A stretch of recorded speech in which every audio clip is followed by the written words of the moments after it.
Are you good? No gain. We good? I think so.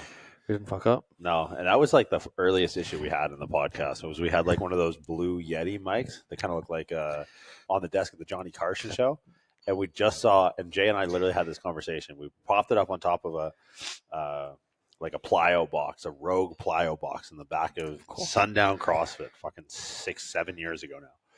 And we put the microphone down, put our laptop down, opened up GarageBand at the time for that. All these fandangled, dude. We had the most like ass backwards way of uploading podcasts. Still don't even know how we did it. And there's two buttons on the thing. There's the volume, and then the back of it's the gain. And we literally like without even saying anything, we just kind of like, huh.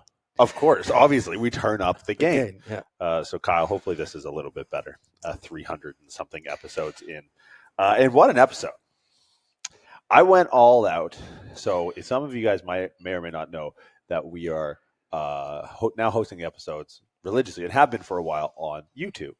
And so it's something that we've been pushing. So if you guys want to check out the visuals, because I went all out for this to make it as visually appealing a podcast, because I thought it fit the profile of the guest. So last week we talked about the Liver King, me, you, and JT. And we talked about the story that we apparently butchered. Yeah, I don't think we butchered it. I think we just butchered it. We summarized an hour video in 4 minutes and then decided to talk about it on the internet and leave it there forever. Yep. But doing our due diligence, we reached out and actually I got reconnected with Zack Telander. I met Zack back at the Arnold Classic in an Outback Steakhouse in Columbus, Ohio. I want to say 2017. I think 2017. Haven't been to Ohio and the steakhouse. That wouldn't have been a pleasant experience? It's not. I mean, Outback Steakhouse across the world is they don't even bother getting a real Australian person to do the ads because that's kind of like the shtick. Yeah, it's like Outback. Okay. Yeah, right. And they have like the blooming onion, which is like their main dish, which makes no sense to me because I've been to you live in Australia. Yeah. I've been there, hundreds of times, not hundreds, but a lot. I've never once seen a blooming onion on the menu anywhere. I don't think it exists. You're better off getting a chicken parmy, as they call it in Australia, than a blooming onion. But anyway, so we met and we stayed in touch, and he was the one that broke the story with Derek from More Plates, More Dates. So I was like, all right, man, this will be sick. So we organized a podcast to get the story behind the story, and this is it. And obviously Derek and Zach, big YouTube figures. So set up the lights, and it's not this. So if you're watching this intro, it gets better. Yeah. It's my closet, but it works. It works. Well. And we put the portrait lens on too, and everything, ushering in a new standard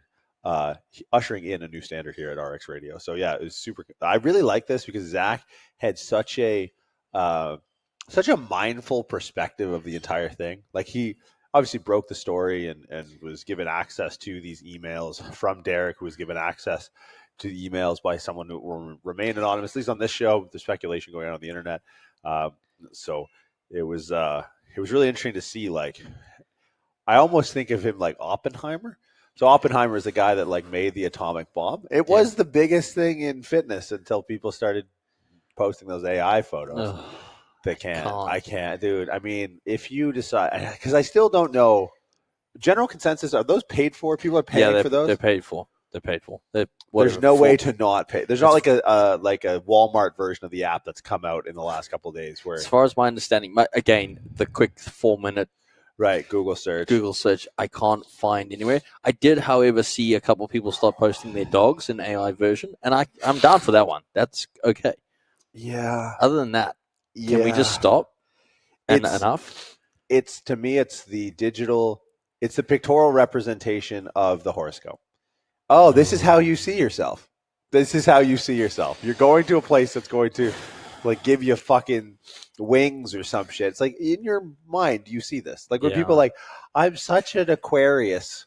I'm an artsy prick who loves the outdoors, and it's like maybe that's just the story you tell yourself. But anyways, so we hope people still care enough about that. I think that the story behind the story is more interesting than the story itself. And his perspective is so philosophical in like, you know, what went through his head in outing this guy and potentially altering the trajectory of his life. That's some responsibility. If you think It about is. It is. And he even acknowledged like Derek's like reaching out to him, kind of knowing that he would do a more diligent job than just like, hey, here's posting a bunch of emails. So the work that went on behind the scenes was crazy in preparing that piece. I mean, the piece was freaking an hour long. That's wild. It's a mini documentary. It was, and the reverberation through the industry and outside the industry was crazy. And he kind of used this story to just give some perspective on how insignificant the fitness industry is, no matter how important we think we are. It was cool. Like I hadn't spoken with Zach in years, and for him to have taken such a stance. And there's one time he talks about him thinking about the Liver King, like crying at night, and like is being genuine. Is like, dude, like this guy could be potentially going through it right now. So the empathy that bleeds through, I thought was super interesting. And we dove headfirst into that. So the story behind the story, Zack Telander. While we're here, huge shout out to our friends Vivo Barefoot. So vivobarefoot.com/RX'D Radio and the 20. So the RX'D Radio 20 is the is a promo code, 20% off. I went from just training them on leg days to training with them every training day now. I have those on, and it's been a game changer for my lower body sessions for sure. And I just feel like more stable when I have them on. The old basis support trick. I get a lot of my athletes to wear them on the turf because a lot of people just go barefoot on the turf. But once you're pushing a sled and you're on your socks, it's like there's nothing you can do. So it is as barefoot gets, but it gives you that traction that a shoe would give you. So vivobarefoot.com/RXD or RXD20 at promo code. Hey, look at that. They just sent us that for like no reason. Well, for a reason because we fuck with them. But the new PhD Black is out. Loving it. That's actually the first time I'll try the grape. We've had the mango something. Let's just leave it at that. It's really good. I like that. It's been doing well. I like the. You know what? It's funny. I remember being a kid going from like the big scoop pre-workout to the concentrate, and then now going back. It's just a lot of liquid. Yeah, that's what gets me. Like diluting it in a ton of like. I can't. I can't. I understand the idea behind it. Obviously, hydration creates the mechanism that is needed for this. It's the in between dry scooping it like an idiot, and downing a liter of water with your pre-workout. Yeah, it's good. And that's the hard part. If you have regular fluid intake, you should be fine. Yeah, and that's why it's like if you're drinking that 8 ounces of water, a couple of those before you get into your training session, and then you want to have your pre-workout in a more concentrated thing. It's like, you don't need to, dilute that solution anymore. So appreciate Black. Love that. Appreciate you guys sending that to me, even though they didn't have to. They reach out. They're the best, dude. You don't have to. We'll sort that. Our RXD 10% off. 10% off. Yeah. They got some. They got some promotion for the holidays as well. Yeah, they do. They also just dropped some new apparel. I have some of that. They sent me that as well. Thanks, guys. It's really good. Enjoy training in their, what do you guys call it? Singlets? Vest? I call it a vest. I don't know why I call it a vest. Yeah, I have singlet I can get because it kind of, when I think singlet, I think wrestling or lifting. Anyways, a vest. A vest would be more like, because the vest is not like cut up in the neck and trap, right? Like if I'm thinking of a proper vest, like you go to fucking REI or Patagonia or something or North Face, you get a vest. It's like a cutoff. Yeah. Yeah, I get that. Is that a South African thing, or is that I think it's a Macism? I think it's a Macism. It's a Macism. I'm going to claim it's a South African thing and speak on behalf of the nation. You're an elected official. Yeah, I'm just going to take an elected official in South Africa. But yeah, Vivo Barefoot, RX or HD Muscle. Appreciate you guys. And Zack Telander, podcast coming up.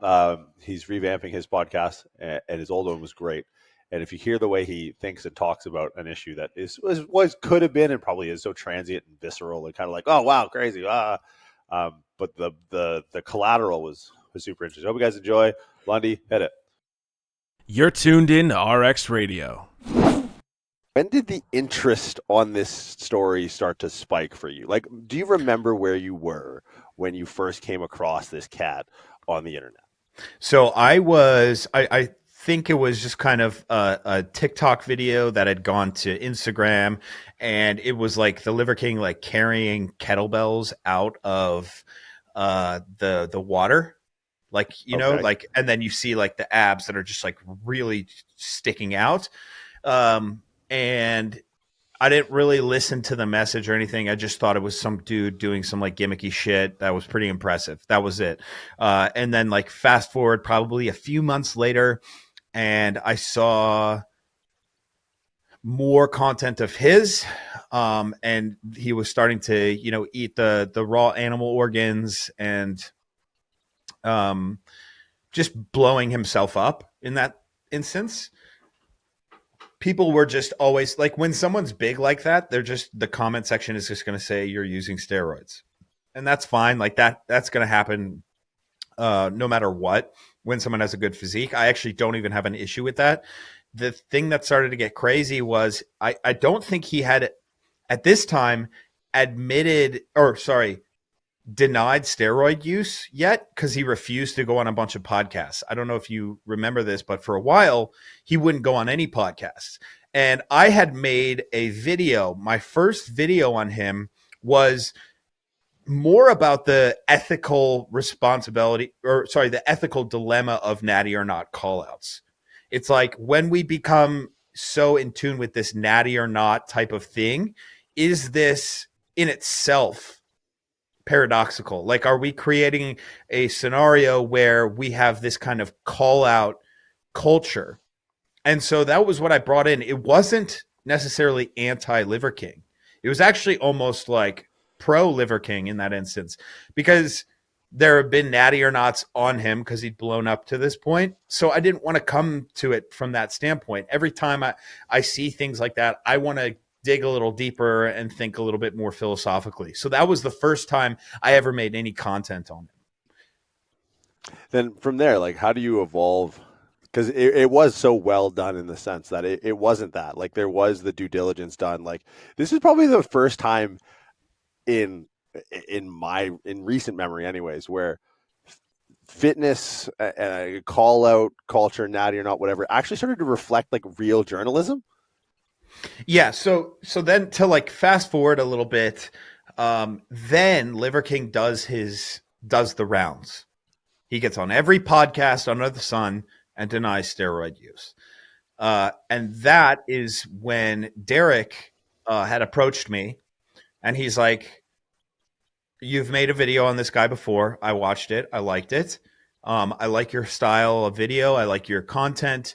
I have something pretty juicy here for you if you want to help me make it." So I said, "Hell yeah, let's do it." So it was me, Derek, and my editor, and we toiled for hours to make this thing. Hours and hours and hours and hours. I distinctly remember one night where we had a 6-hour Zoom meeting, like a full workday on Zoom with like a few piss breaks. I didn't eat. We were just jamming out.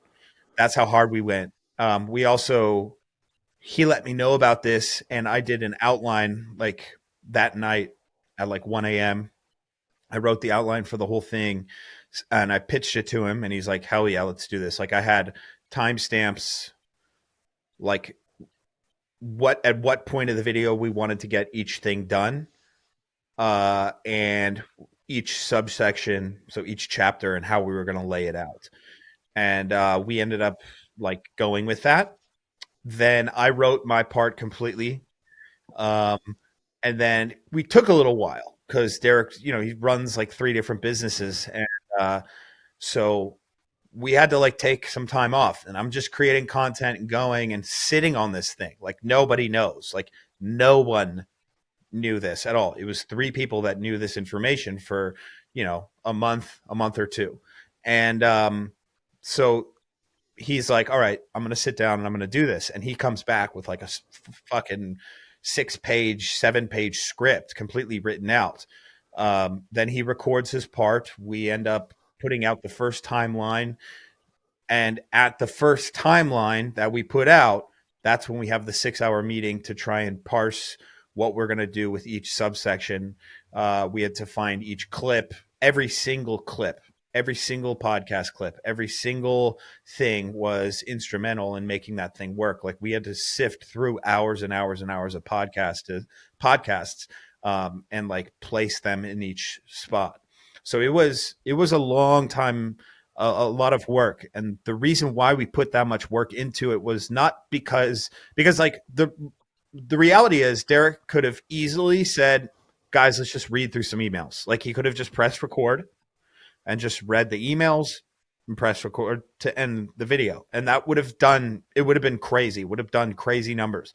But our stance was we wanted to come at it from different angles. Like, because like I said, before, when I made my initial Liver King video, my goal is much deeper than a natty or not. So that's what I pitched to Derek with that outline, was like, hey man, let's come at this from like, why are his practices unethical? It's not just, the lie isn't just the steroid use. Everything ties into each other. So let's lay that out. People are like, why did this video take so long? Why was it so long? It's like, it took us a half an hour just to get to the emails because, well, I have to lay everything out. We had to guide people down this path so that there was no room for people to be like, yeah, I mean, come on, we all make mistakes. It's like, no, there's a cold, calculated move after move that we had to explain to people. So from initial contact from Derek around like this project to releasing it last week, what was the time frame there? You said months? Yeah. Yes. And couple now, months. Obviously, since then, everyone's jumped on, right? It's been probably I would say it's been the biggest story in fitness that I can recall. Right. Go ahead. Sorry. No. So yeah, it got so big that the day after we released it, I showed up to the gym and I just overheard some dudes like say like, oh, like the Liver King. And I'm like, oh yeah, you guys heard about that? They're like, yeah, it's pretty crazy. I'm like, so I was actually in that video and I helped make that video. And they're like, what video? Oh, wow. And I was like, so it got that pervasive. What do you mean? And they're like, well, I just saw like a Barstool clip. I was like, oh shit. Never mind. And then this is even fucking crazier. Derek and I walk into that same gym. We walk up. No one knows who Derek is. No one knows who I am. And they like some guy just like, we're just shooting the shit, like trying to check Derek into this gym, like get him a day pass. And the guy behind the desks is like, oh, like the Liver King, right? And I'm like, yeah. And he's just doesn't look at either of us. He didn't know that like he was looking at Derek or myself, like the people who created the content. That's how widespread it was that everyone had gotten this from major news sources or pop culture news sources. They didn't even know who the fuck we were. So I've never been a part of something like that ever. And I doubt I ever will again, to be honest, but you never know. Yeah, that's how big it got. What goes through your brain? Like when you realize like that moment where you're like, oh shit. Like you guys honestly, I mean, we knew it was going to be big. So it didn't shock me at all. And in fact, when I heard like people like, I don't want recognition, Derek doesn't really want recognition from random people. Like we just wanted to get the shit out there and move along with our lives. We had worked so hard on this thing that it's like, if anyone, it's like the last, week and a half or however long this thing's been out, it's been pretty crazy for myself, but it's been even crazier for Derek. And so if people don't know that he's the original source, like, cool, great. Like, it's not a big thing, it's like, I don't want the notoriety for that. Like it doesn't, Do you feel like this sets a standard now? Like, do you feel like this puts people on high alert? Because my initial thought was, he knows those emails are out there, right? Like, what a light. I mean, unless he's a complete sociopath, at a certain point, he has to be concerned that there is hard evidence of his steroid use straight from his email. Like, do you think this changes the industry, the natty or not? Like, because you guys set a new bar. Like you guys set a new bar. It's like, hey, natty or not, it's all speculative. Do you think people are going to now start to expect more concrete proof and more like investigative journalism, or is it still always going to be this like 10K challenge calorie thing where it's people just sit around and speculate? Well, no, I mean, I don't think it's going to change much because like this shit doesn't matter. None of it matters. Like we're in a bubble of fitness and like this culture that like when you step outside this bubble, it's like the most stark reality, right? Like here's a great instance. I was in a gym with Derek and no one knew who the fuck we were. No one knew who Derek More Plates More Dates was. He had just been on Rogan. Like that's how much you cannot, like, the only people that quote unquote matter are like The Rock and Brad Pitt and like those are the thing, like Denzel Washington or like Ariana Grande, like those people are just or Billie Eilish, like those people, it doesn't matter, like everyone knows what they do and who they are. Right. Everything else is like this little thing that you think is a big deal, but in the real world, it really, really is not. And I cannot say that enough about the fitness industry. So like our this idea that like this is some big new wave thing. It's like, it might be within the fitness industry, but the real life and fitness industry are totally separate. As I'm sure you know, like you were working with Andrew Schultz for a little bit, right? Yeah, I was just up in New York. Yeah, so like his world and your world are so different. I'm sure you can go, further into that. But like when you realize what actual celebrity is, you're like, oh, this like whole fitness bubble is like a fucking joke. Yeah. The only thing is what I think fitness gets in its head is that fitness has been the fitness industry and the wide scale adoption of social media and alternative news media, with YouTube being the real driver of it.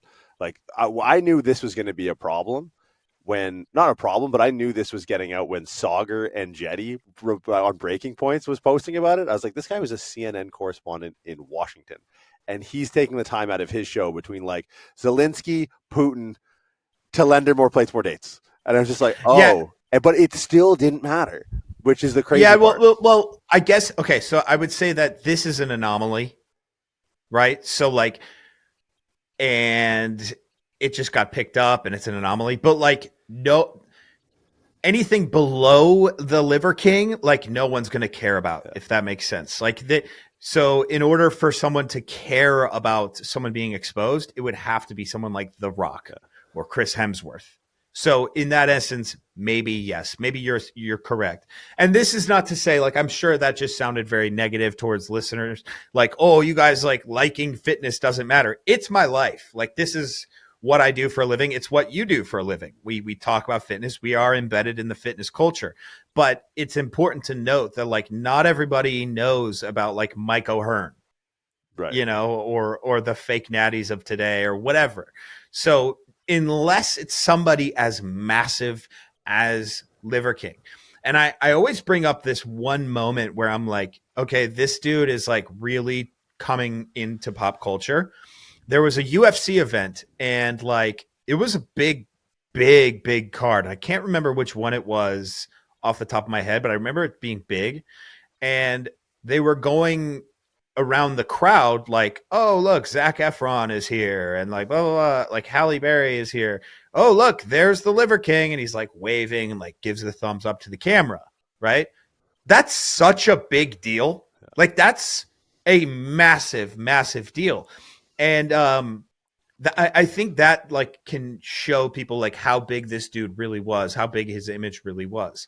So just like to wrap it back in, it's like, well, I don't know if we set any precedent, really. Yeah. I don't know if we changed anything or anything is coming, but like I can say that anything less than the Liver King kind of thing, like no one's really going to care about. So when you going back and like doing diligence on previous podcasts and getting clips with your editor and the 6-hour Zooms with Derek and like the real like investigative, you guys like the Alex Jones. You guys are the Alex Jones of fitness, and this is your Bohemian. I would like, well, yeah, okay. In that version of Alex Jones, I don't mind. Oh yeah, no, like you're not saying the frogs are gay or anything like that. Yeah. The Bohemian Grove shit is awesome. Yeah, I'll stay with that. Yeah, that's your Bohemian Grove, and it's like there was due diligence done in the story. So you probably have, I don't know, you've looked into this more than anyone else. You and Derek, like we see it in passing, and you're like, I don't know, definitely steroids, probably not ab implants, whatever. I'm not eating liver. Because two things that I want to get your opinion on. One, have you met someone who's ever taken their supplements? And two, have you met someone who was outraged over the outing, or have No. heard? Which is, so this is where like I kind of come in, where in my thought, I just think the fitness industry does a really good job of creating the they, right? The they who are going to be upset, and like we create this storm, and we all of a sudden we become weatherman, and we're sitting next to the storm that we've created, going look at all this coming through from the east, and it's like there's nothing there. There's nothing there. Like that. Do you think that this story, as widely as widely spread as it was, do you think it reached the audience of people who take his supplements, which I've never met anyone in my life who's taken a supplement? Somehow he makes $100+ million or whatever. Do you think it reaches it? And if it does, do you think it matters to the bottom line? Yeah. So So I find two parts of this that are important. One is nobody, like, the main takeaway from this is that you've seen a million times so far. Like every single comment is, if you ever thought this guy was natty, you need your eyes checked, right? That's such a common, and I apologize, mid-wit take here, because this is not directed towards those who thought he was natural. In fact, we never thought about those people once when we made this thing. What we were thinking about was like, this is the lovable heel. This is the lovable guy who, yeah, we know he's on drugs, but do we really care? Like, the UFC doesn't care. Like, no one really, it's not like everyone in the UFC didn't think he was a juice monkey. It's just, so that was not our aim, was to like point and be like, hey, people who believe he's natural, like, you're wrong. Because that group didn't exist. What we wanted to do was be like, hey, the fact that we all let this go for so long and like didn't point out what was actually happening, like, let's reconsider that. And I find that to be very compelling. And still to this day, a lot of people miss that. Now, as far as going forward, so that's the first part. As far as going forward, like, will he be affected and will his bottom line be affected? I don't know, dude, because like I said, like, I'm not well enough. Like, I don't have enough knowledge in how business works especially around like the supplement industry or just industry in general. Like, I don't know anything about business. What do you think? So I want to get into kind of two things: the inception, and then like the inception for him. Like, the one thing that really almost impressed me from this entire thing was like the premeditation and execution. I know more people in my life that I interact with that are on drugs than aren't on drugs. And 0.0000001% of those people I know are worth $100 million. There's maybe like one person I can think of.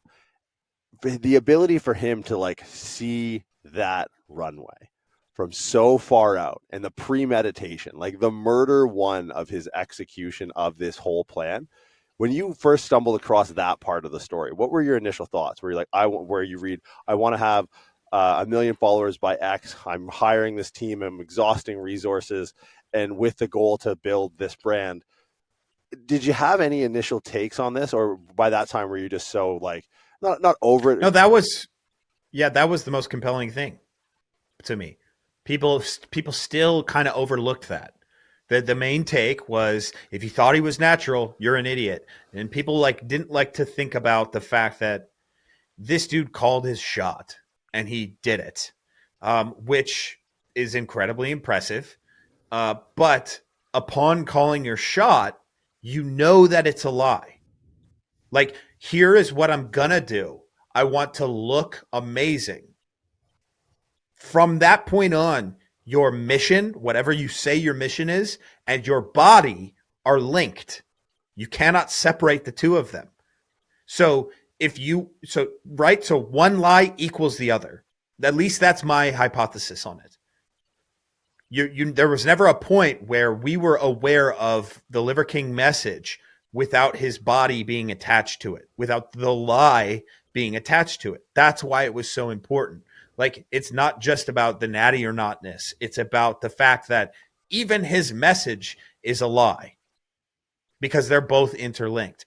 As far as like the know-how to like do this, I think first off, he said, I'm gonna do this thing and I'm gonna go full boat. I'm just gonna go as hard as I can at it. There are so many people in the world that do the same thing, and they might even put in as much effort or more effort, but because the world isn't set up for that to be a successful route, it just doesn't happen. I think there are some factors that we need to look at, right? He didn't do the bodybuilding gym route, okay?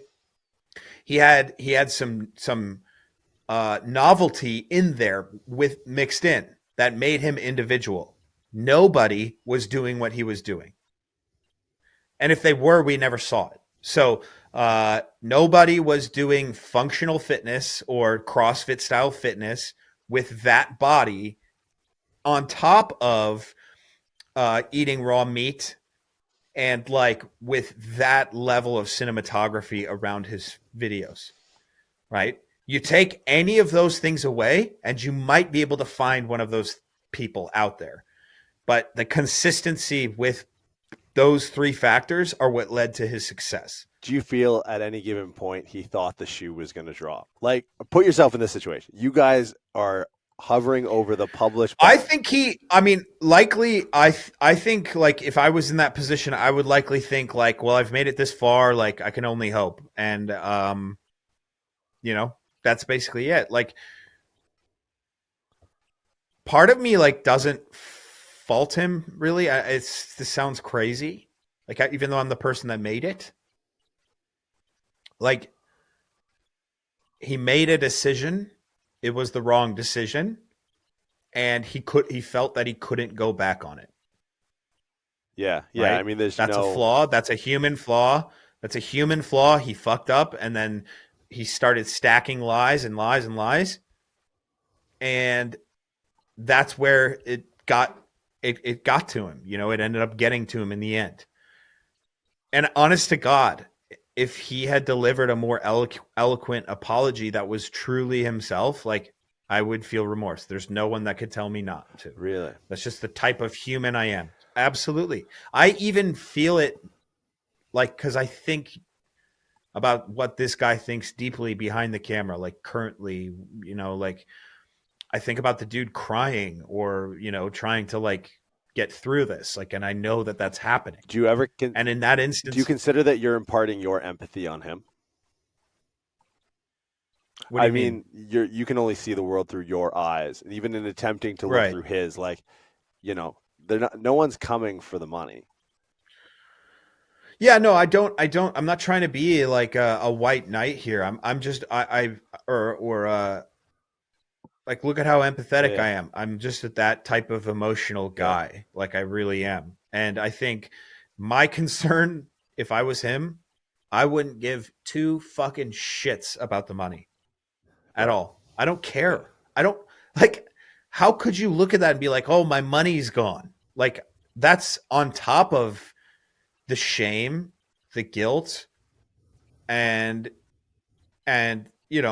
think of how many people that have to distance themselves. And like, if you never built the actual relationships with people around you that didn't have anything to do with your money or your persona, and then you lose your money and your persona or vice versa, that's an awful, awful prison that you now have to live in. My thing is just, it was seemingly so premeditated and well executed. And to your point about like early days not going on podcasts, and we could assume or we could speculate that a large reason why he didn't was because he probably knew that question was coming down the pipe. Like that's the first off the rank. That's first up is like, yeah, so desiccated heart. Yeah, fuck the desiccated heart. Let's talk about trenbolone acetate real quick. Like that had to have been, we can speculate that has been the reason why. For a plan that was so well laid out, seemingly, and so well executed, obviously, to not follow that piece of the storyline through and contingency plan for that, because I wanted to get your opinion, because you mentioned if he had a more eloquent delivery of an apology. Because my biggest social outrage with this, because obviously, if we're embedded in the fitness industry, none of us were surprised. We were surprised maybe by the premeditation or the execution and all that. But the biggest gripe I had was when he tried to scapegoat mental health at the end of it. I was like, that is the most basic bitch way out of this. And that was the most heinous thing to me, where I was like, oh, burn him at the stake, right? If you're going to try and gain brownie points by going, I took steroids for men with mental health issues and tie to suicide, I'm like, oh, you deserve everything you got. Right, the martyr position. Yeah. Like, I'm sacrificial lamb. It's also, it says, I know what's best for people. So this lie was what's best for people. There's plenty of flaws in that logic. I think the one thing, actually, I was talking about this with a friend. This was actually brilliant, because this is important to know. Just quickly while you're looking this up, in this scenario, you've gone from Alex Jones to Oprah, and he's your Lance Armstrong. Just quickly contextualizing that for everyone, all our listeners at home. Yeah. You are now Oprah Winfrey.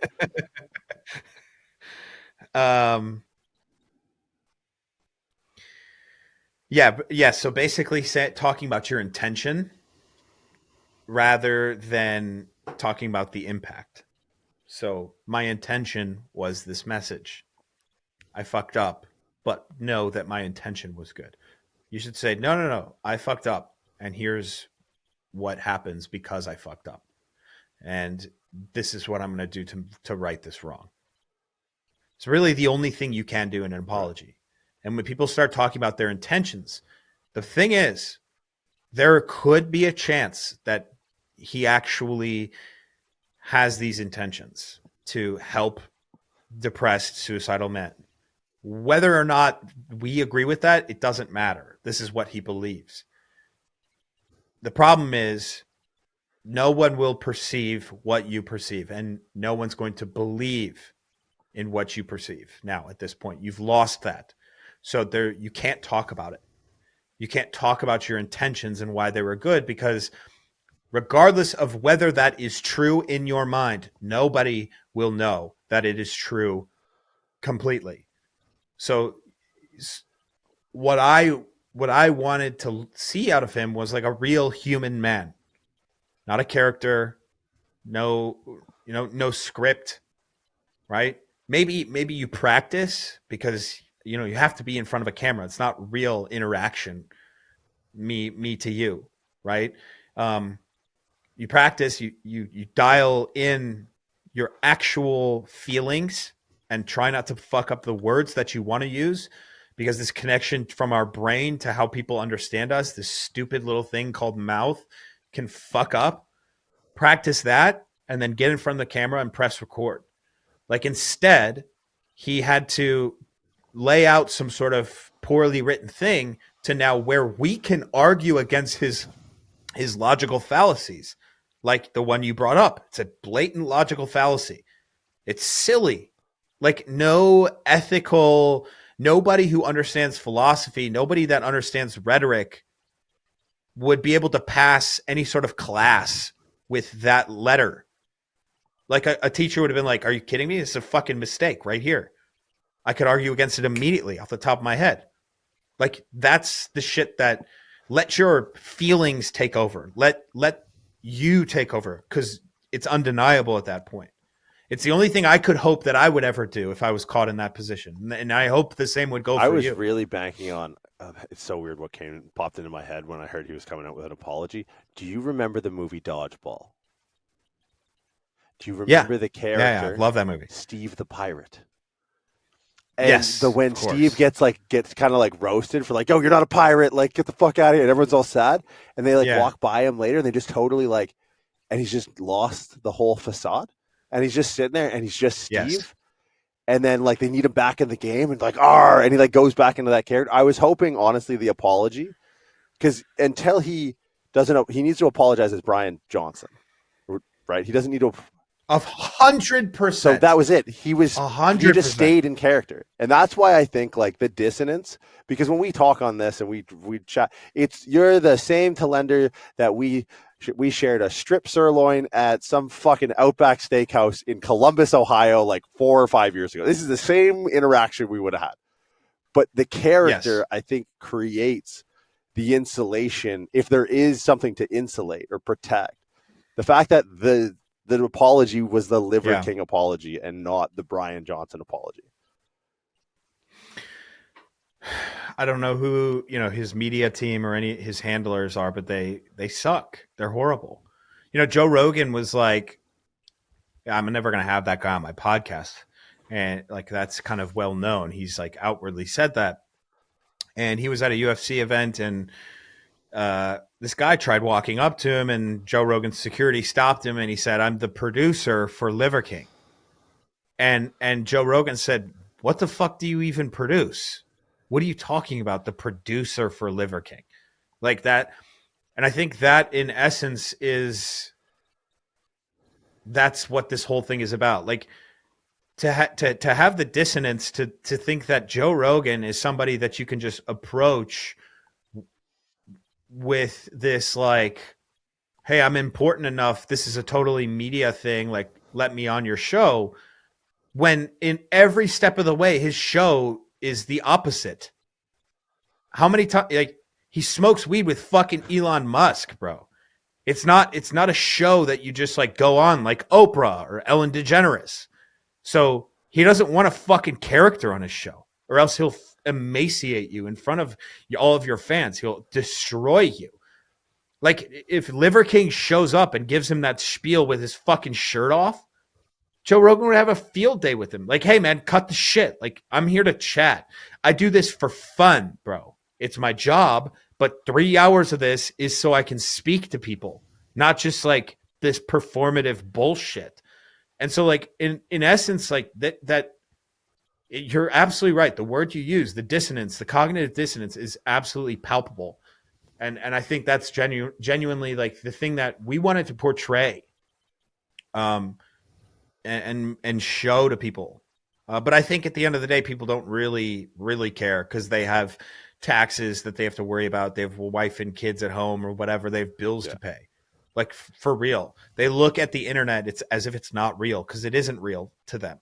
What's real is like their next paycheck. It's odd in the way he framed that. I heard the story about, the producer coming up to him, but it almost makes sense in the way it was all executed, because it's like the cancellation, whether that's the end result or not, of the Liver King is not the cancellation of a person. It's like when they canceled like the Gilmore Girls or whatever the fuck, right? It was that production. So it's when the guy says, "I'm the producer for the Liver King," like there was hair and makeup. There was fucking, an agenda for the week. There was a trailer somewhere. There was like, there was like roadies and a green room. Like it was literally that. Like, and I think when people start to, and fuck, do whatever the fuck you want, man. Like Balenciaga released like weird child porn purse kid shit last week, and we don't give a fuck about that. Kanye was going DEFCON 3 days before that. Now no one cares.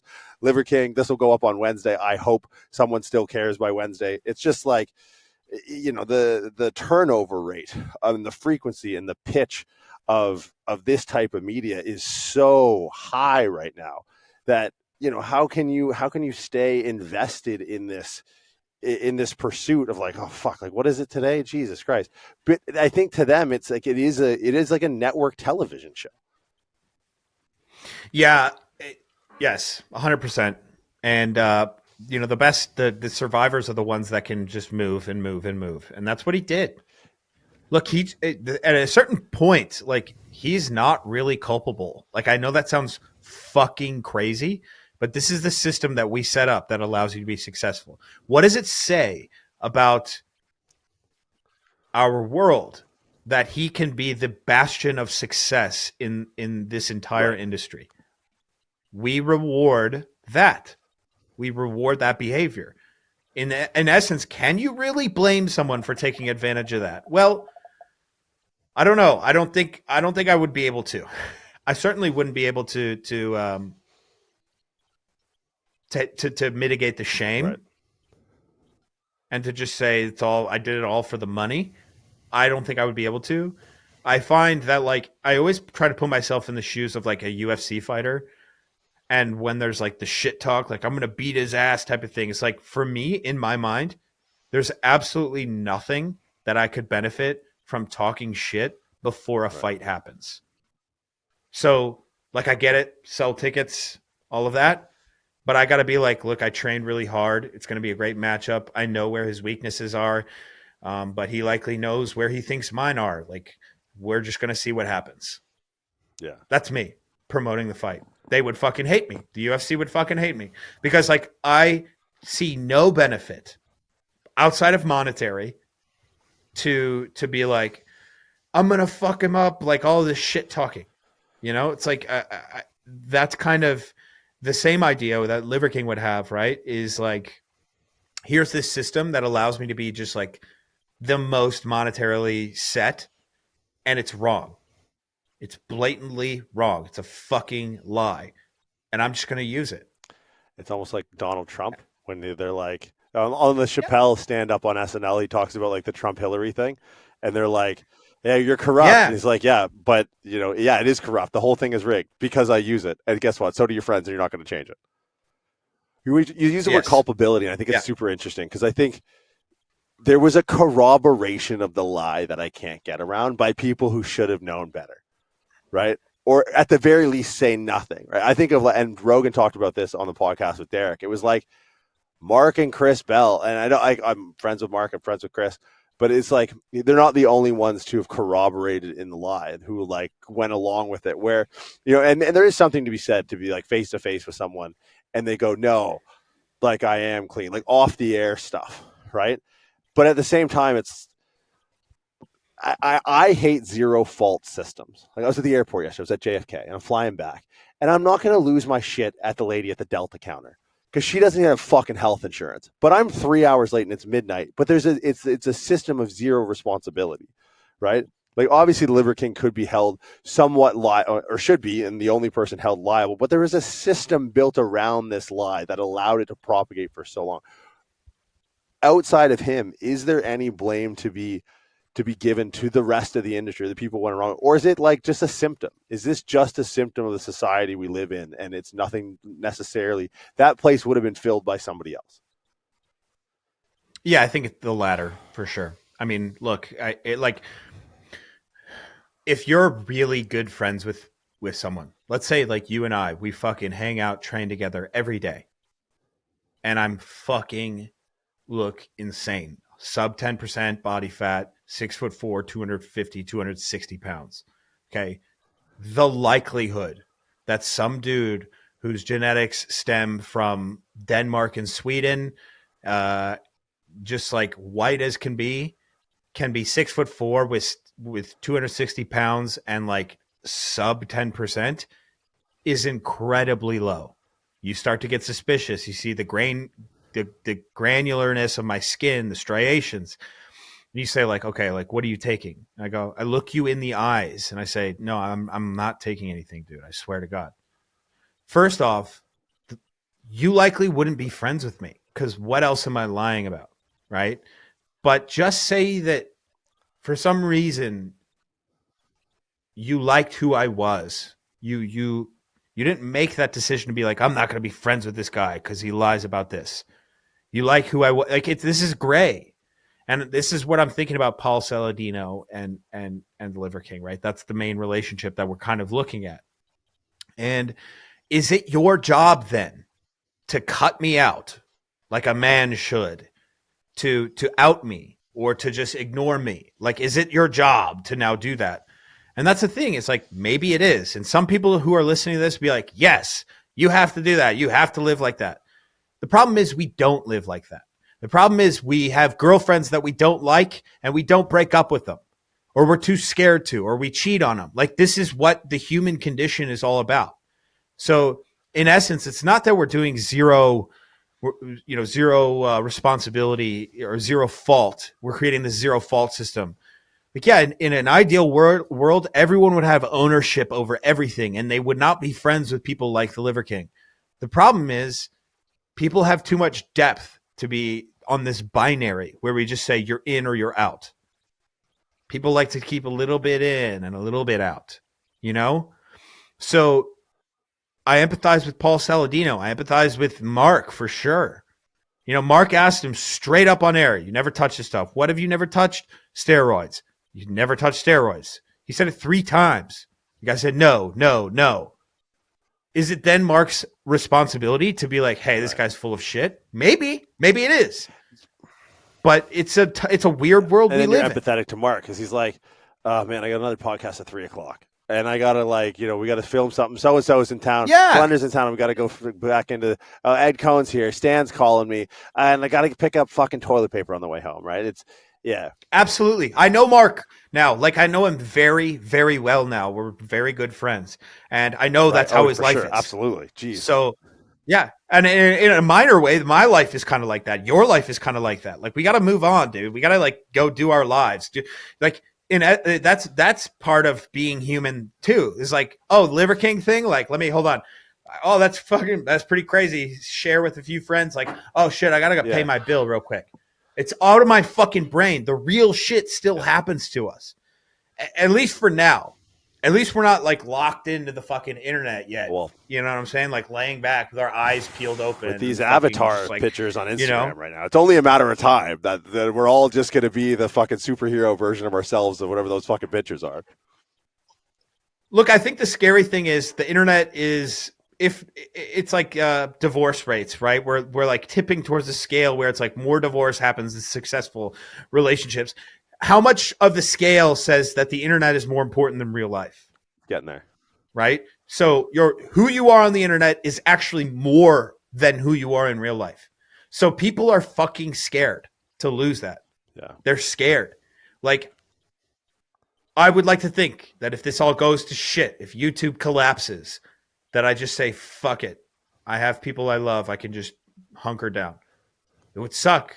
I'm a human. I'm afflicted with these feelings of ego, and I would be sad to lose that recognition that I've built up. But at the same time, this cannot be more important to me than the real world. Yeah. So I just think as you talk through it, I really start to think now the zero fault system it's a protective mechanism for us. It's a car crash in a parking lot. It's easier to everyone be like, all right, there's no one's responsible here.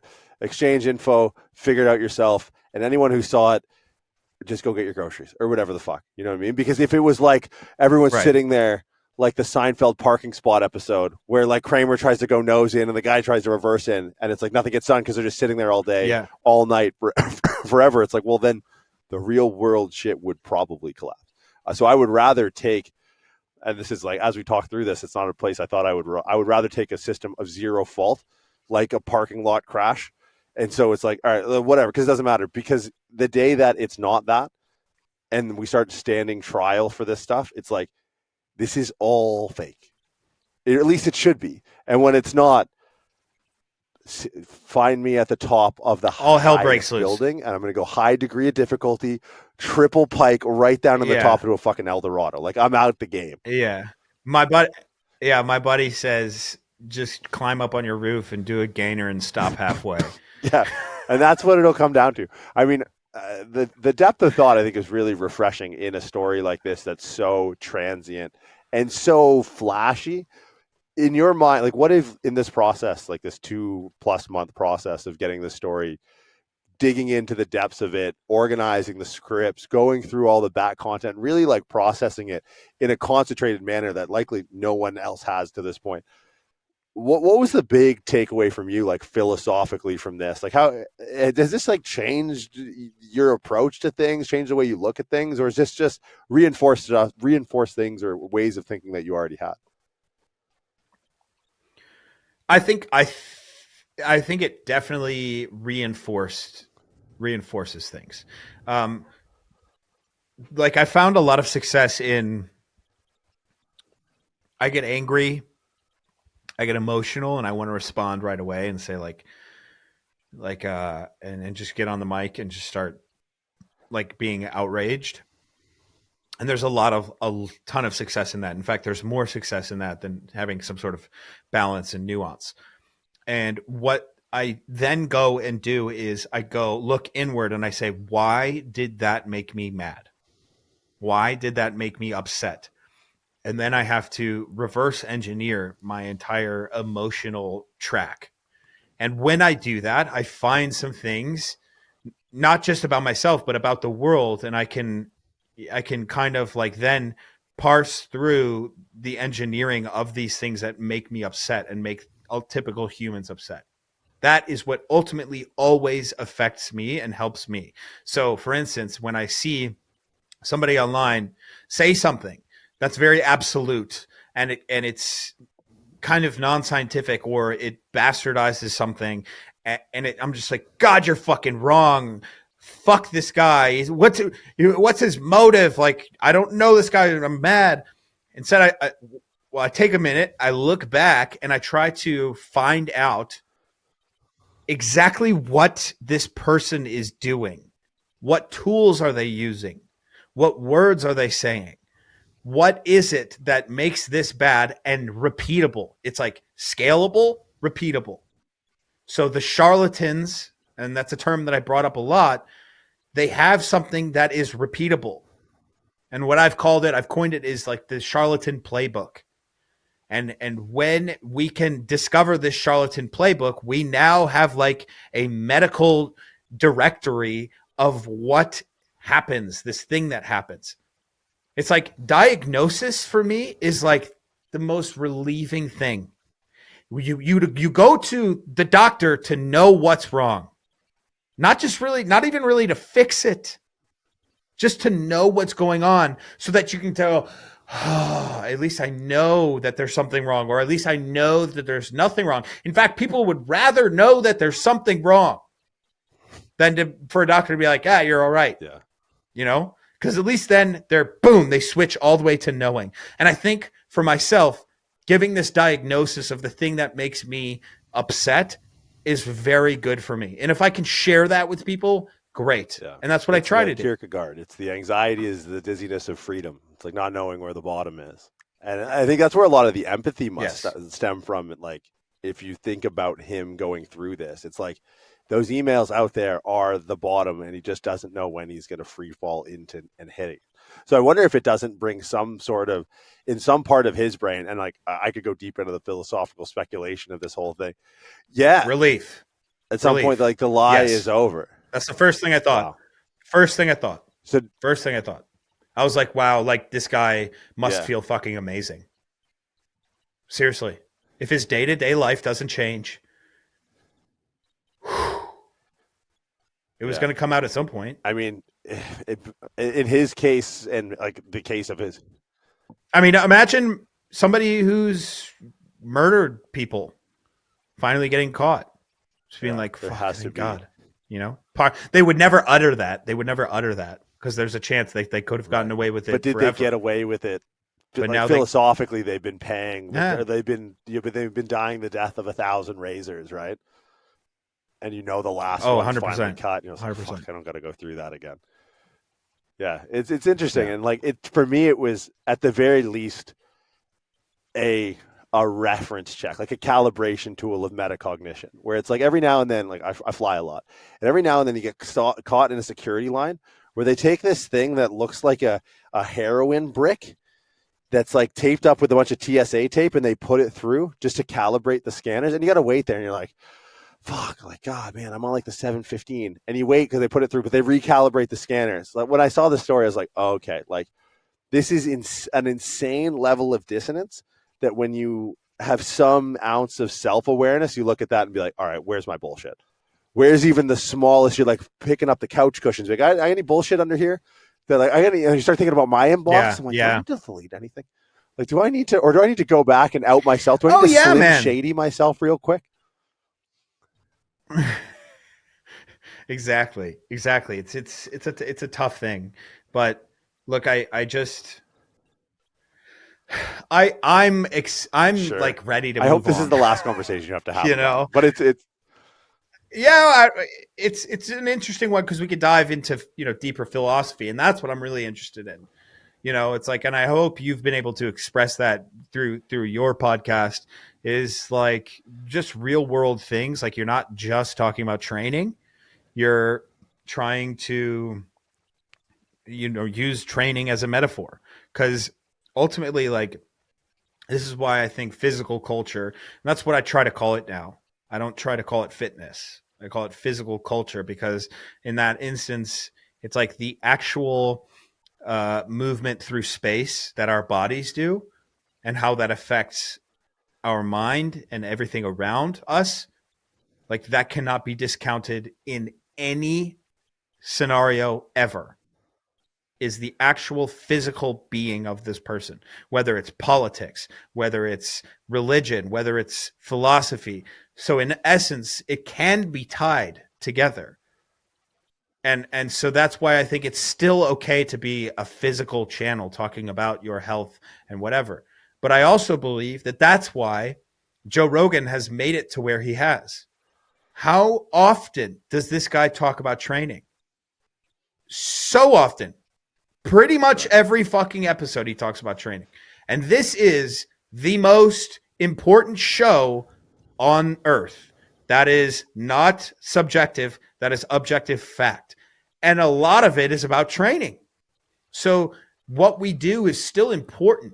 But if we lock ourselves into this very small, non-nuanced discussion and make everything dry, we're going to go fucking crazy. Yeah. I think, and it's funny, I think one of the biggest disservices done is the Renee. I mean, we're going to do an entire philosophy podcast because, like, I feel like that's where the magic is. The idea of dualism, I think, is one of the biggest misleading things that trips up the fitness industry. That like mind and body are different, and the more you learn about the body, you end up in the mind, and then you realize it's all the same thing. So, like, using fitness as a conduit to deeper conversations around philosophy, I think, is a really palatable entrance point. And I think where the fitness industry gets tripped up is that they think that the entrance point is also the exit. That when you've arrived at this metaphor of fitness and philosophy, that, oh, I get it. Like I'm, it's like, no. Okay. That, like, I'm speaking almost specifically to the comment that, like, oh, the gym is therapy. It's like, really? Does the weight say something back? I don't think the gym is therapy, but you're on the right track. Right. So it is. Yeah. I like the idea of looking at a story like this, which can be so visceral and transient and just like laughed off. It's like, hold on a second. This is a really good moment to start to take a look at the behaviors that drive something to propagate to this level. So I think it's the most responsibly, like, if this story reached any other two email inboxes with an opportunity to bring this out, I feel like it would have been an opportunity lost, and it would have just been a shame fest of just pointing and laughing and tarring and feathering. So I think it's a very a responsible angle that took a lot of, and maybe not, and by the sounds of it, probably not a lot, but anyone else, it would have taken a tremendous amount of restraint to have had this thing that could have fed the dopamine machine so quickly, right? To sit on this massive crack rock for 2 months and not smoke it is like, you know, it's such a contained, self-controlled endeavor that you guys went through. And I think that there's this moral reason that we could get into for, like, releasing it. But again, the moral high ground stuff, like, is easily debatable. Like, right? Like, being like, this was our moral obligation to do this. It's like, well, it's a good story. It's entertaining. Does it change the world for better? Right. Probably not. You know, at the end of the day, like, Derek and I are entertainers, and we are capitalizing on that. And that's like, this is shit that, like, most people shouldn't talk about when they are the producers of said entertainment. But I really do think if people start to moral grandstand, that they become the people that they are trying to take down. Right? Like, that is essentially what Liver King continually does through this fallout, is moral grandstanding. It's this idea that he was doing it for a higher cause. He was doing it for the people, you know, that's easily debatable, easily. So we could do the very same thing. We could come through and parse everything. So it's just important to be, like, self-reflective. Now, moving forward, sure.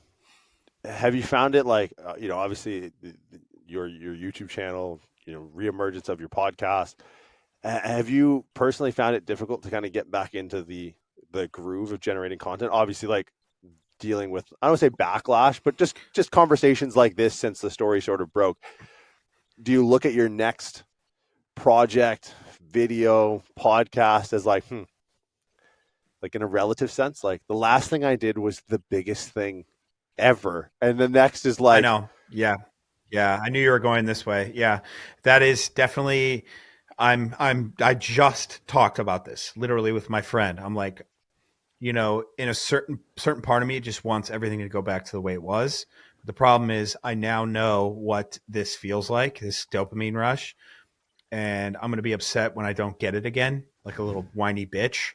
So I just have to be self-aware enough to be like, look, what do I always do on this channel? Like talk about fun things, talk about things that I care about. And if people like it, they like it. And if they don't, they don't. That's what I have to continually tell myself over and over and over and over again. It's the idea that you have to produce now to try and reach the level that you did before. Well, that was one part of you. And now you're completely self-limiting the thing that is an extension of you to that one thing. So really, you're not actually allowing yourself to be shown. You're just showing one aspect of yourself that could have came and went, but now you're keeping it there. Now it's who you are. And this is ultimately this is like a big quandary of content creators, is the thing that got you to where you were is not necessarily the thing that you continue to pursue. It's actually the thing that gave you the most feedback, like the most positive feedback. And it's like literally happens to every single channel. And like for me, if I looked at if I sent all of my metrics off to an analytics, agency or some sort of company, they would say the times where you play something and react to it, easily you have a higher percentage of views. Just do that. Do the thing that works and do it all the time. How many times have you heard that? It's not even in content creation. There's twofold, right? Because you started off the thing, and I was so quick to, like, in my mind, disagree with you, where you said you don't know anything about business, but then you speak in this sentiment of like that exact phrase. I've said that in a business context. What got you here is not going to get you to where you want to go, and that to me is like a meta. Go ahead. But also, though, this is it. Though this is the dualism. This is the binary. Is like both of those things are true.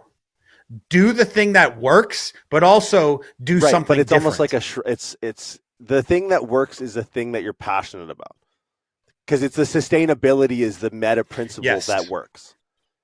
And if you have some guy at an agency somewhere in Israel going like, we've run the analytics, this is what we okay. How about Radiohead? Right. Their song Creep. That's the thing that fucking works. Radiohead refused to play it, refused to repeat it. That's kind of where we're at. Like, it's like, that is not, Creep is not an extension of who Radiohead is. They believe that at their core. But fuck, they could have been Coldplay, they could have been Oasis big if they just leaned into to making a bunch of creeps. Would they have been successful in their own eyes? Right? Which would have... No. Right. I think success and morality are the same in the sense that they're self-defined or should be. I know, and I'll tell you right now, business is not about that. Business is a number. And so I don't know this guy personally. I know a bunch of people who know him personally. And I know, like, I see his content and I know he's going this route. It's Alex Hormozi. I was talking to Ryan Fisher about this last week. So everyone I know who knows him loves the guy. Like, I have absolutely no issues with him or his content. He wants to be the fucking best. He wants to be the best businessman. I think that's an affliction. And I think he thinks that's an affliction. He's leaning into so much of what you think, who you are, where you want to be in your mind doesn't fucking matter. Money matters. Numbers matter, bitch. Either get in or get out. And dude, like, that is true. That is true. 100% that is true. But like, ultimately, what we're talking about is the opposite end of the spectrum.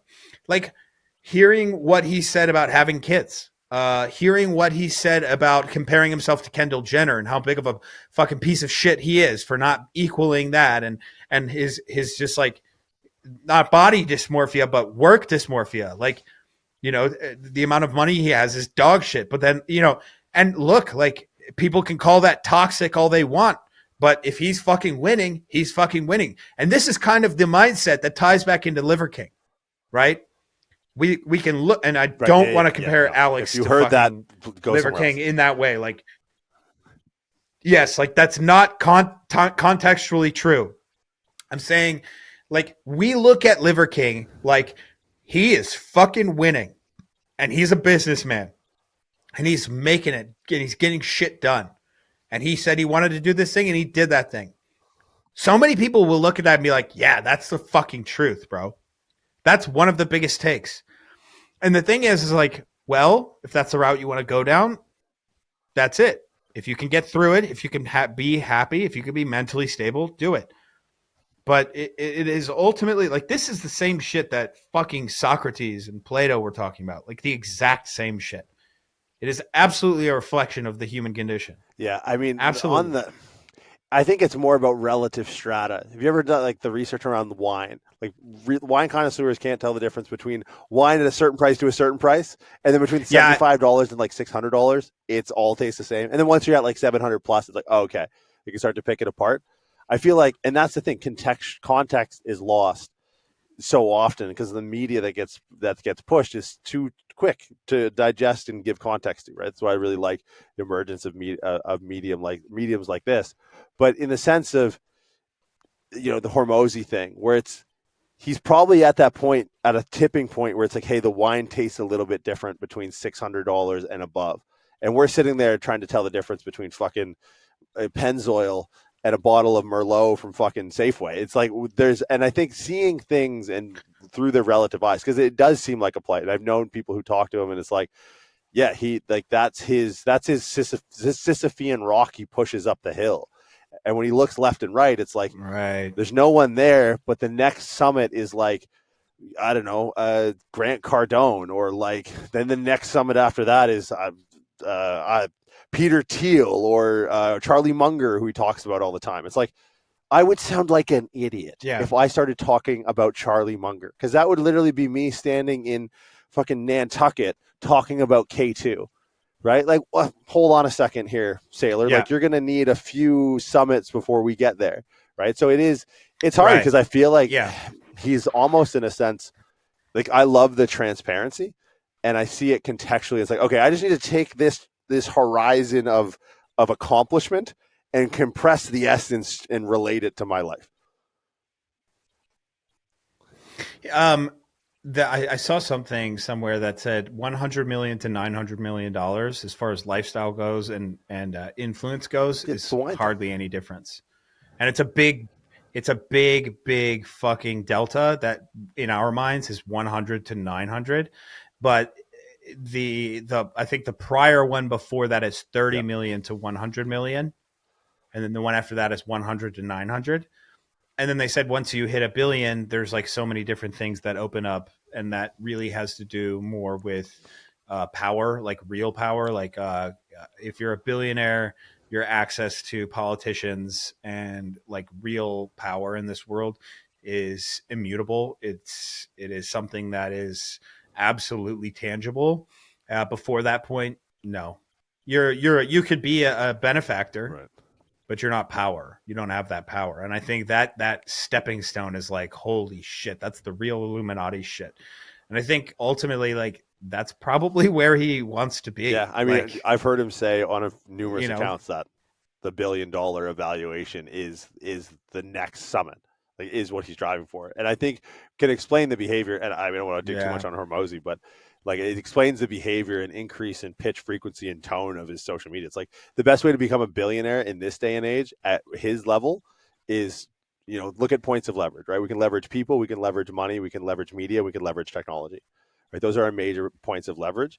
And right now it's like leveraging media and technology. Yeah. The least resistance, I think, is media being polarized and humans. Yeah, absolutely. Yeah, I think it's the least resistance, but that's not to negate like the actual use of social media. So like it's the least resistance, and you'd be a fool to not to not utilize it is what we're getting at. It's not like this is the poor man's way of making $1 billion, or like it's just like, why wouldn't you capitalize on that when it's a possibility? Especially when you've exhausted I totally understand the other resources, right? Like he's gone through and done the diligence on the business side in the relative dark of social media and built a gym launch and then the supplement company and then now he's acquisitions.com. It's like, okay. And I feel like that's and even the order of operations that he's approaching social media. And I think if you can zoom out enough, is something that people who might aspire to just be wealthier or have some sort of business sense, like the roadmap that he took, I think is super a useful takeaway for people. It's like, no, he got the business stuff right. Content creation has come after his hundreds of millions of dollars of valuation. It's like people usually start with content creation and don't have like an online point of sale. It's like, well, what's the point? I would say what's brilliant about Alex Hormozi is his capitalization of the CrossFit market when it was thought of as kind of like an anti-capitalization type of market. The whole reason it was established the way that it was, you couldn't franchise. That's one thing that Glassman said. We're not franchising. Everyone is a CrossFit gym. However, you're allowed to do whatever you want individually. And he said, well, what if and that means that people's ability to scale within CrossFit was completely minimized. Okay, well, scaling outside of CrossFit, approaching it from outside of the bubble and scaling it from there is like brilliant. And he was thinking of this in 2015. Really? I was in one of those gyms. I was in it. Yeah. And I think he came through it. But I wasn't at the gym when he came through. I was in one of those gyms.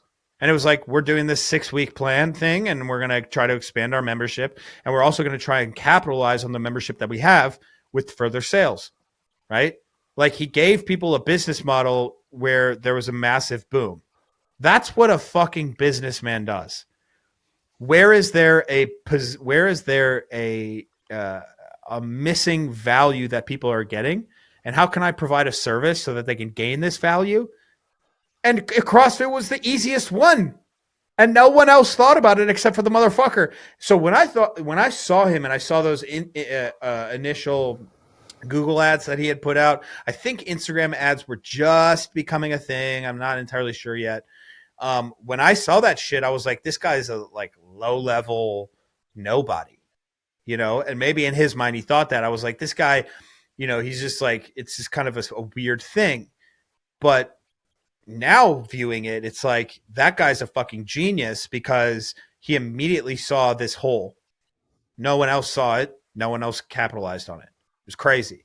I actually know like 4 different gyms gyms that were close to me that did that, and they profited. And they like still have those members today. Like we're talking 7 years that's later. That's a really weird, it's crazy. Not weird, but a really interesting like counterpoint to, like what really defines success, right? Where Liver King's thing was it was completely self-driven, right? Like the only person he was attempting to help was it seemingly, right? And obviously the apology may have tried to make it look like he was a martyr for this cause of mental health, which we could speculate on the motivations of that. But it's like, if you want to talk success, it's like, yeah, $100 million supplement company that may or may not be negatively affected by the ill-gotten gains of the success of that company versus someone like Hormozi, who, I mean, if Liver King committed a crime in public and Hormozi was around and the APB went out, he'd probably get picked up. Like they could kind of be like, hey, they're both we're a call going out. We're looking for a man, white, bushy beard, white gentleman between the 5'8" and 6'2" or whatever. It's like the guys kind of even look a little bit like each other. But here you have a guy whose business was based around making other people successful, not just him. And don't get me wrong, he's obviously doing quite well. But I think that contrast is interesting because it's like, you really want to be successful, bring people with you. Well, here's the thing, though. If there's a fine line between scam and not. So let's say Hormozi made the fucking money, but like people in hindsight are like, hey, that didn't right. Yeah. That didn't really do shit for me. like, well, how do we look at Hormozy now, and how does he look at himself? And if the money is the same, if the amount, like the actual money is the same, he might be like, yeah, like you fuck what you say. Like, look at this fucking bank account right here. I don't know. Maybe he does, maybe he doesn't. And it'd be really cool to hear him honestly be like, yeah, that's probably true. Like to have a guy be like, look, money's like, because that's the famous exchange in Wall Street is, Wolf of Wall Street, when he says like, yeah, but we can help some people too, right? He's like, no. Right. No, we don't know where the stock's going. Up, down, sideways. It's a fugazi, right? Like that's in a nutshell what we're all dealing with, especially with algorithms these days, right? Like we don't know where it's going. And there's nobody that does. So we do crazy shit to try and mitigate that. And it's not for the good of the people. So to again, like this is all speculation. I don't fucking know anything. It just, the coolest thing about Hormozy's product was that it was so simple and so effective. There were other people that were doing the same thing later on. And even the gym that I was working on that ended up failing completely. It was in the middle of Chicago. Rent was too high, needed too many members to maintain. Bad business practices in the back end by far. Like there's absolutely nothing wrong with it. Like absolutely, that is it. Like no business foresight. And there were some other products similar to Hormozy's that came after that were just too in depth.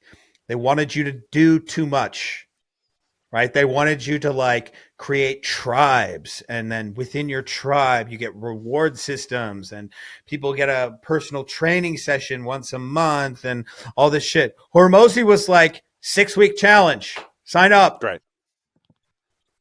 More members, a goal. Did you lose weight? Do you feel better? Cool. Want to join?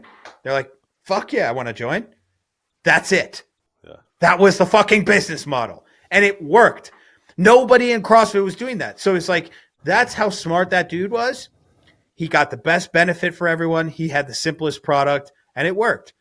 And like, if he makes out with a ton of money and people don't get helped from it, who knows what he thinks, but they did. It's really exciting to me to have like fitness being at the table of high level conversations in business, and starting to see companies that are like, who started with their roots deep in the fitness industry that are starting to be real contenders, like on like going from fitness to Forbes kind of thing. And that to me is like, from a timeline perspective, like great. Thank God they're having this conversation now and not when I was 18, because I wouldn't have cared. But at 32, it's like, oh shit, sick. Yeah, bro. Yeah, so I can't be fucked with that shit personally, because I'm just not that type of person. Like meaning I can't insert myself into that world. I'm too creative minded. Like I cannot be put in the world of like a CEO who has to like charge forward and fucking put out fires in all these different places. The reason I say that is because I now personally know a lot of them, and I didn't before. I would say, like, you asked me the same question like a year ago, I'd be like, oh, that sounds kind of cool. Like starting up a supplement business, starting up a business, like, blah, blah. No fucking way. Because like, so for instance, Nick Bear, Derek from More Plates, More Dates, even my roommate, Chris, like the things that they move around, the money moves that they make, the constant just blah, blah, blah, blah, blah in their brain. Like, I am not that kind of person. Now if they looked at me, they'd be like, wait, you're telling me you have to sit in front of this camera right here and just create? Yeah. No, I can't do that. That's the easy part for me.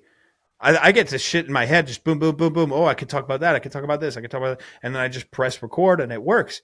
But like, yeah, like I like Nick Bear, Derek, like those guys, that is like business.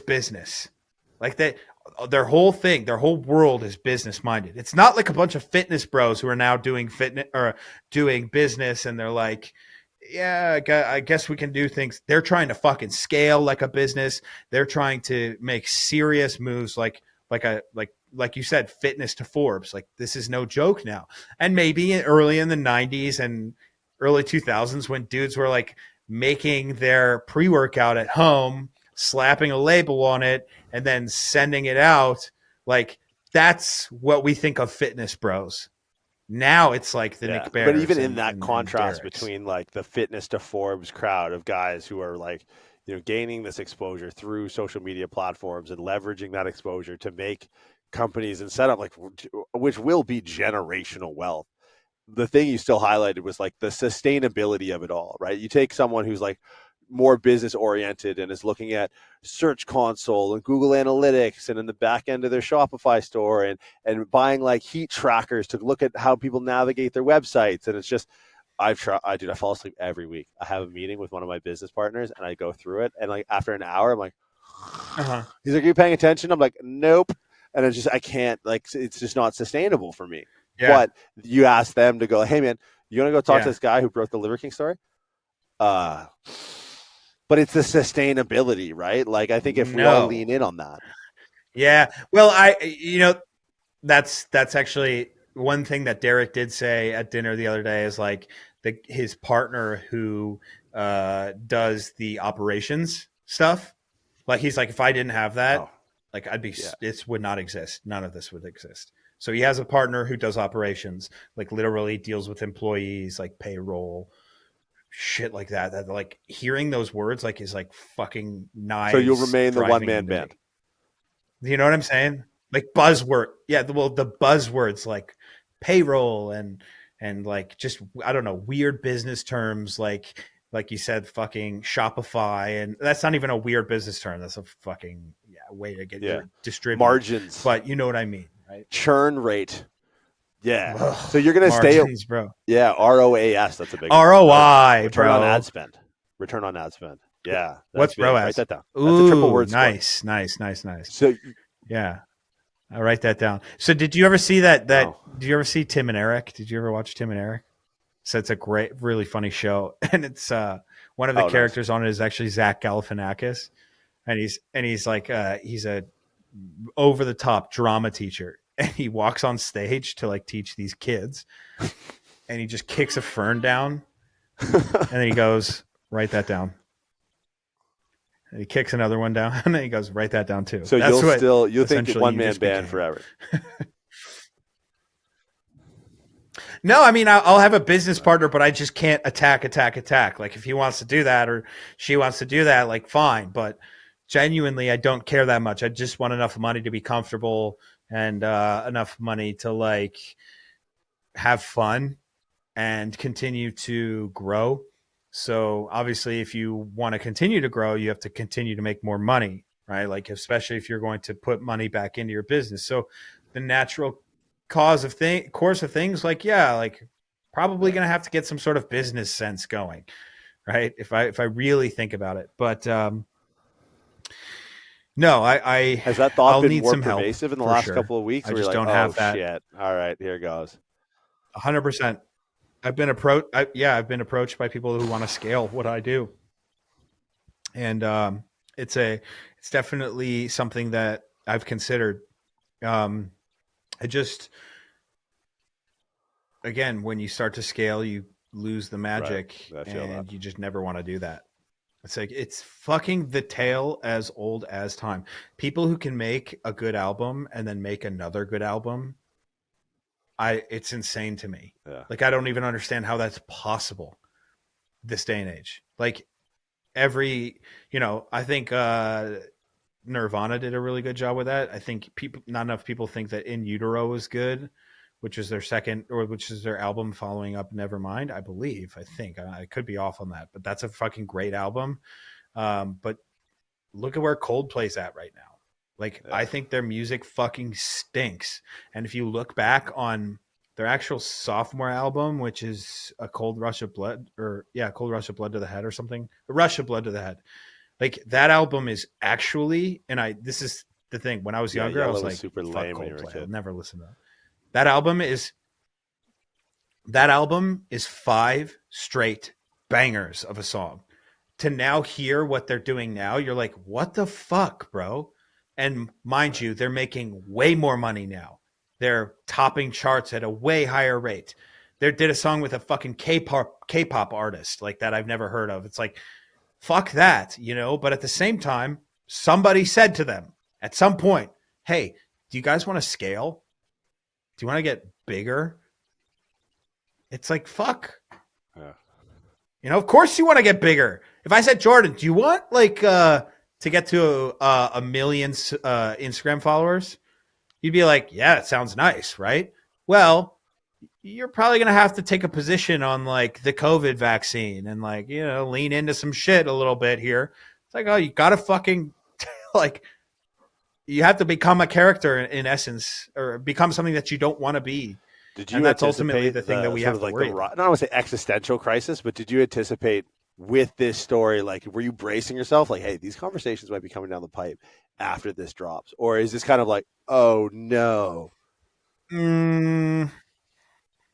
No, I just looked at it as an opportunity to continue to grow, you know, and nothing crazy has happened in my life. Like, I'm not the main character in this. Derek is, and Liver King is. Like, I play a nice little role in it. I've gotten some recognition, and that's been good.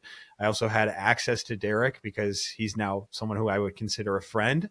So I was able to get some content off of him. You know, I'm not as beneficial of getting content off of me. However, I helped him with the production of this thing. So, you know, that's all I looked at it as. Right. Like, I never looked at it as like, oh, here's my big break. It's just another piece of content that I can be a part of, that I can use to continue to grow. With that in mind, like rate. what's coming up, right? Because there is somewhat of like I don't want to say a monumental task, but there is that, I don't want to say weight on the shoulders, but there's more eyeballs, right? There's more conversations. There's more like, okay, you know, this probably had a visceral uptick for the people tapping into the channel and following on social media and stuff like that. Do you have kind of like a roadmap for it, or was that already predestined prior to all this and we're sticking to the script? No, I definitely do. I've started to create things that are in line with myself, that I can grow and potentially scale. But there's no the risk mitigation is really great on it. Like, the risk of me starting a long form podcast is not really very high. I already had 4 really great guests that now I can approach people and say, hey, would you like to be on this show? And they said, yeah, you've had other cool guests that I know. That's not a risky maneuver, but it allows me to scale, and I actually do more. I actually can show people who I am in a natural way. That's why podcasting is such a great form. And then another thing that I'm doing that I've been working on for 4 straight years now that I work, you know, is trying to make this narrative feature film happen. And this feature film is about the sport of weightlifting, but it's like an incredible script. I was approached 4 years ago. The director approached me, and we are trying to get this thing made. And we have money that we've had people invest, and there's a way that people publicly invest now. It's like they can make minor investments. It's not a WeFunder or a Kickstarter, or sorry, it's not a Kickstarter or I forget the other one. This thing is called a WeFunder. And in it, you can actually make investments and own a piece of the movie. So it's been cool to like see that grow. And we're coming down to the time of actually filming this thing. And that is going to be a major monumental placeholder in my life, is this thing. So that's what's happening next. That's what's next for me on my plate. Other than that, it's just continually making content that I like. That's exciting. I mean, other people will like too. The big picture message, I think, for it, like just the industry at large, but more so as the industry is made up of people who are enticed about the idea of content creation as a like feasible way to support your lifestyle, as a job, as a career. I think a lot of people they sort of sway with the tide, and to some way, there's to some degree, it's a byproduct of you know, positive reinforcement or classical conditioning. If something works, you kind of want to jump into it, because when working means you get to eat hot food this week. But to like kind of look behind the curtain of like what would be like the biggest story, I'm assuming definitely of this year, but likely, hopefully, one of the biggest like stories in fitness, to see someone who goes, yeah, but like let's actually think about the human condition. And the number of times you said that, I think, is super refreshing, because people look to YouTube and they're like, what? Like, it's all a bunch of like Jake Paul and Logan Paul and like Suicide Forest. It's like, no, there's a, right. You can do it. You can play a clean game. You can do it and still be like, have ethics and morals, and they be yours, and pursue passion projects that aren't purely based off of like, wow, this did really well. The analytics on this, we're going to double down next week. You know what I'm going to do next week?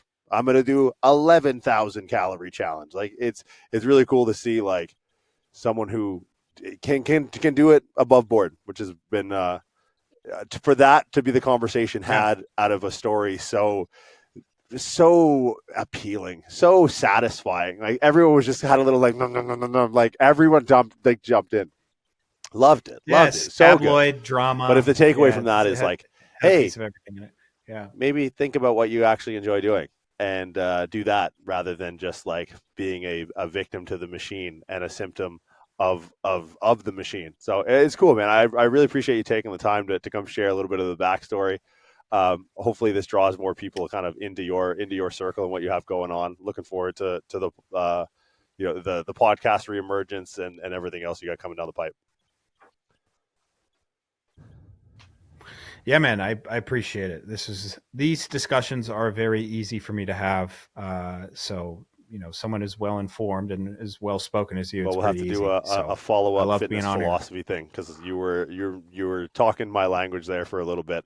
And I think that's where the fun is. It's like bring people to the door with the plates and the dates and all that. But once you get them sat down, like, all right, how was your childhood or shit like that? Yeah. But awesome, man. Hey, I appreciate your time. Yes. Thank you so much. We'll have all the links to the YouTube channel and everything down in the show notes. So guys, I appreciate you hanging out. Zach, we'll see you next time.